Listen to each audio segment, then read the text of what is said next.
Okay, in this series, in this LE, we're going to talk about the 3 ways to grow any company. Down here, we're going to come. Here are some of the terms we're going to talk about: force flow, acquisition, related, unrelated, policies versus execution. Really, what this is about is when we understand, when we've talked about this before, intelligence is defined as making connections. So any company you look at, this is kind of the flow that you want to look at. So we're going to start. There's basically 3 ways to grow the company. One is more transactions. Let me do this in... Alright, well, I'll do that in red. So we'll have more transactions in red. More transactions. That's one method. That's one way of growing that company. And another, we'll kind of put this in its own little box here. Now, on top of that, we have more profit per transaction. More profit per transaction. I'll just put this as a T. So we have more profit per transaction over here. That's in green. And then third, we have... We'll do this in that purplish color. An acquisition. Alright. Okay, so these are our main 3 items. That's, I guess, kind of a pink color. Didn't mean to come out purple. Okay, so some sort of acquisition. We're not going to talk as much about acquisition as we are more transactions and more profit per transaction. So let's put this in some context here. We'll use blue, which I guess we could have used blue for that for our acquisition, but it's alright. We'll stay with pink. Okay, so let's say we have Jack over here. Got to move that down. Alright, let's say we have Jack over here, and we'll put Jack as the provider, as the consumer, and then on the other hand we'll have, in orange, we'll have Jill. Alright, now let's say that Jack has a business that's... let's say he has a car dealership. All right, and we'll put this as one representation, one transaction, both ways. And we'll say that this relationship, this is symbolic of all of the interactions, all the transactions that Jack has. So if Jack is in the business of moving cars or selling cars, and Jill represents all of his consumers, how is Jack going to make more money with his business? Let's say that we're putting at 10 cars a day, for example. How is he going to make more money with that business? So one quick, without selling any more, without moving any more product, one way is for Jack to raise his price. So if we look at raising our price, and we just used our text box, but some of you guys had an issue with that, so I've still got that open. But using, I'm not sure anything's coming in there, so you guys can try and use that. But using our model here, one of these 3, which basically, with acquisitions, this means that they're going to have some sort of, they're going to buy another company, or they're going to benefit in some way of transactions outside of their standard auto transactions. So we'll come back to this. So if we're looking basically at more transactions or more profit per transaction, if he raises the price, that's going to fall under more profit per transaction, right? Because it's the same amount. So here, if you raise your price, that basically brings us over here to, we're going to be underneath the umbrella of the more profit per transaction. Right? Okay. Trying to make sure that this should be a little neater. It's going to be neater on your thing, right? On your screens. Okay, so that's raise prices. Now let's talk about how else can Jack make money. That's if he raises his price. What if he sells, actually instead of 10 a day, he sells 20 a day? That's going to be what? More transactions, right? So we're up here under more transactions. This would be more product. If he's moving more product, that falls underneath our more transactions part, right? And what you're going to see is that we're really simplifying this for a few reasons.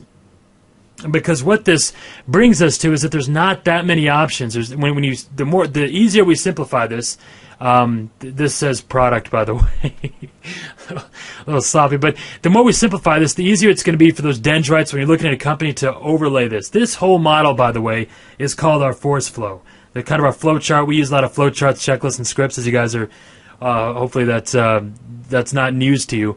But this is kind of the overall flow chart that you want to look at whenever we look at a company. Usually acquisition is going to be over here. It's not going to be beneath it, but it's not a big deal. So more transactions, more profit per transaction, and acquisition. That's if he sells more, if he moves more product. Now let's say that he finds a way, either his business or the lease he has, he's paying less in rent, he's paying less overhead, and he's found a way to reduce his expense in some, or the way he's acquiring cars, he's reduced that expense. Where is that going to fall under? Think about it for a second. What do you think? Where is that going to fall under if he reduces his expense? That's going to be under profit per transaction, right? So this is if you decrease expense. Anything you're doing to decrease your expense is going to fall under this category, because ultimately, if he decreases his expenses if he maintains the same number of transactions and decreases the expense, he ends up with a higher profit, and that's a result of a more profit per the actual transaction. Now let's say that Jill refers more friends. She's so happy with Jack's service, she sends more friends over. Where does that fall under? That would be under, where is it? Where would that be? Think about it. Right, that's going to be right over here. I saw two answers on that, so I guess to some degree, we're getting the right. Our text box is working somewhat. So, any referrals. Now, what if Jill's so happy that she keeps coming back? She comes back every year, every 2 years, or every 6 years, and she keeps buying. What is that called? We usually call that the residual value of a client, or the residual value of a transaction, and that again is going to fall under here, under our more transactions. So if Jill's happy and buys more, or if she's sending more business, she's referring, referrals, or residual, or he moves more product to other people like Jill, he finds a better way to get in touch with his best buyers. Essentially, that's all under more transactions. If he lowers his expense or raises his prices, that's more profit per transaction. Okay? So that really sums up the ways that any company is going to grow. Either more transactions, more profit per transaction, or an acquisition. Now, let's do this on another slide here. We'll put these in more transactions here. All right, then we're going to do more profit per transaction here. And then we'll use our pink color again, or whatever it was, and we'll do acquisition. Okay? So each of these represents its own little way of growing our company. Now, if we're looking specifically, we've covered how more transactions works and more profit per transaction. Acquisition is kind of its own unique situation, because if we come back here to Jack in the auto business, sometimes in some of the countries that some of you are in, there is government sanction or government laws where there's kind of like those perfect competitive markets, where we've talked about this before, our supply and demand curve, where sometimes we can have supply and demand curves that are perfectly elastic or perfectly inelastic. Basically, what this means is that the government is controlling prices, or they are not allowing certain prices to be set. There's not as much freedom within those prices. The free market is not necessarily as active or as promoted, or in some cases with commodity goods where there's just government contracts and those have to be met. How would a company like that go? So let's say that Jack is by law forced to sell X amount of cars every day at this price, and even by raising it a single penny, he's in violation of some treaty or some sanction or some law, and he could be imprisoned or even killed, which those are some dramatic examples, but that's happening in many of the places that you guys are in, not so much in America, but when that happens, there's still some more transactions. What if that's outlawed? What if more profit per transaction is outlawed? We still have this, acquisitions. And this is where things get really interesting, because this is where we introduce our B&U policies. And basically, this refers to, let me write this down here, benefit and utility. So how can Jack use the same resources he has right now, or maybe add in new resources, and make more money? We're going to talk a lot about this. This is its whole new section. But basically, if we look at Jack as far as the way Jill's, if he has X amount of Jills, let's say he has 1,000 Jills, 1,000 buyers of autos or cars, what other industries or what other business could he enter and still have benefit and utility from those transactions? Or what if he buys a company, and basically when we talk about acquisitions, we're going to be under two different broad categories. One is going to be related, and one of them is going to be unrelated. So if Jack moves into another business that, let's say, is some sort of transportation, maybe airfare or water travel or bicycles, it could be depending on where he's at. That would be something related to transportation or something that's related to the auto industry. If he goes into something unrelated, let's say he gets involved with real estate, or let's say, and this is the big secret with a lot of companies overseas, a lot of them want to be involved with American stuff. So you can actually work out through the different models we have where, let's say Jack is doing this in China or India or Africa, he can be involved with American real estate or some totally different model and still benefit from those transactions. And we don't have to get a loan or do anything with this. Usually, when we look at loans for business, we'll talk about this more later when we talk about financing, all they're doing basically is buying transactions. So when we acquire, this part is buying or selling or having some benefit and utility of some branch of another business. Does that make sense? So we have Jack's business over here. Let's say this is his car dealership, right? And we have, let's say, a real estate model. And we've talked somewhat about this, but let's say it's a real estate model, a way to buy and sell houses, and let's say we're doing 3 a month, and that nets, let's say, $10K a month. And Jack has, let's say, a 40% stake in that, or a license agreement or an MFM agreement where he gets a 40% stake in that.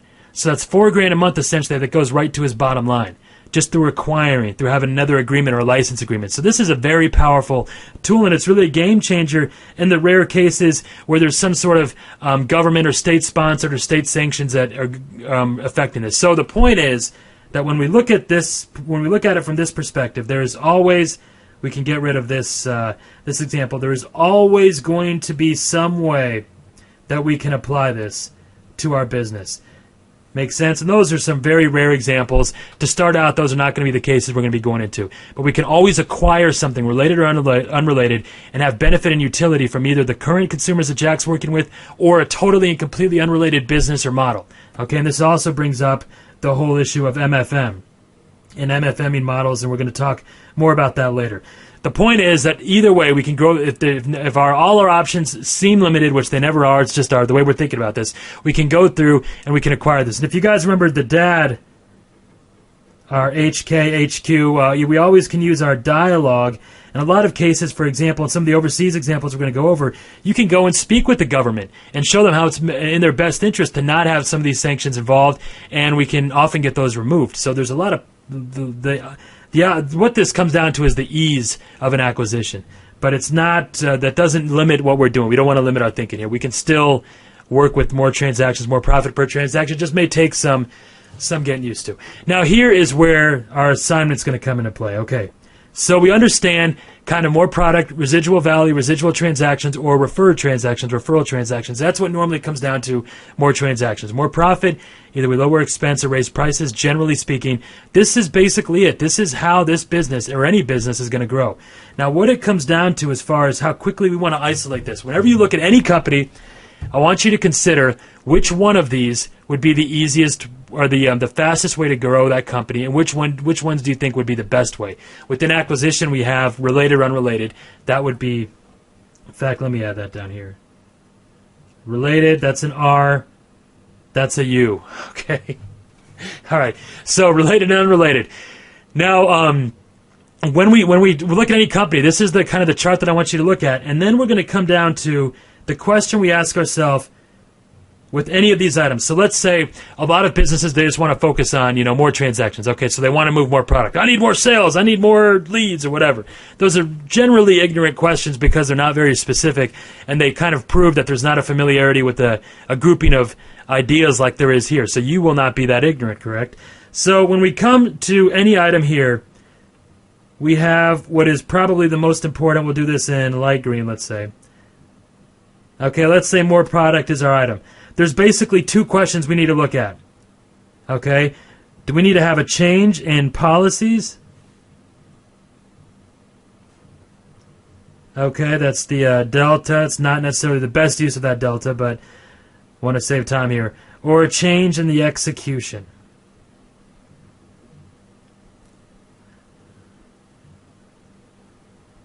Wow, okay. execution. All right, so we either need to take, so when we're talking about any company, let's say we look at more transactions, we come down here and we look at more product. Okay, we need to move more product. What it's going to come down to ultimately is, do we need more policies? Do we need a change in policies, better policies, or do we need better execution? Do we need to change how we're executing the current policies we have? Does that make sense? And that brings us to our final item here when we talk about more profit, and green kind of didn't work as well. So let me use dark blue here. With any of these issues here, okay, with any of these items here that we're looking at, okay, it's ultimately going to come down to an issue of we need to get better policies or better execution. That's going to be the question that we need to determine. Now, usually it's going to be an issue of it's kind of both. They never sat down and determined the exact policies.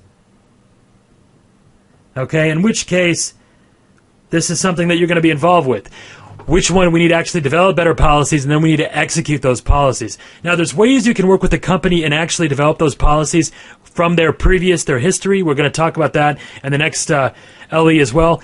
But ultimately, just looking at any company and coming down to this kind of as being the bottom line, where we know we either need to get, wrong page, in order to grow that company, we need to either get better policies for residual transactions, or we need to get better at the execution. This really narrows our focus, right? Whenever you're working with a company, this gives us a very crystal clear idea of what we should focus on. Which one of these do we need to focus on? And then kind of the last question is, do we go through them or do we get outside policies? So are the policies going to come from them, or are they going to come from others? And usually if they're going to come from others, we're going to involve some sort of MFM, a manufactured or franchise model. That's basically it. This took me a lot longer to explain than it's going to take for you to determine, but I want to make sure we're clear on this. Okay, so again, any company we look at, really simply, we look at our flow, our force flow. Here it is. Basically, this is it. These are the three circles that I want you to keep in mind: more transactions, more profit per transaction, and acquisition. Then we look at what would be what is their biggest challenge right now. Let's say it's more product. Whatever we look at, we want to come down to this: do they need better policies or do they need better execution? And then our second question, our follow-up question is: do they have the policies, or was there a time when they were effectively having more transactions? Was there a time when they had better residual transactions? They had better referrals? Is there a time where they lowered their expense or whatever? This is normally not what we're going to focus on too much, lowering expense. Was there a time when they did have price inelasticity? Was there a time within that company and that company's history where we can take that and we can policize that? Or do we need to start getting in touch with other companies to get those policies from others? So that is our assignment right now with your sample of 3 companies, all right? I was going to abbreviate that, but I won't. Okay, assignment. Okay, determine. First, we want to find out which one we're going to pick. Find more transactions, more profit per transaction, and then determine which one is it. Is it better policies or better execution? Usually it's going to be a little bit of both, but that means we need to start with better policies. Then we want to come down to find out, are the policies from them, look through their history in the last 1 year, 2 years, 5, 10, 15 years, however long they've been around. Do we need to get those policies from them, or is it better to find the policies from others in that market, others in that area? Do we need to interview others to get those policies? Okay, so we're going to use our force flow to diagnose a company. This is our force flow diagnosis. Should have been a doctor with my handwriting, right? Our force flow diagnosis, and you want to do this with 3 companies or groups, okay? So that's it. And this is going to be the one thing we are always going to come back to whenever we talk about growing a company. This is our flow chart. This is what I want you to think of. This is how we're going to come about determining how to grow that company.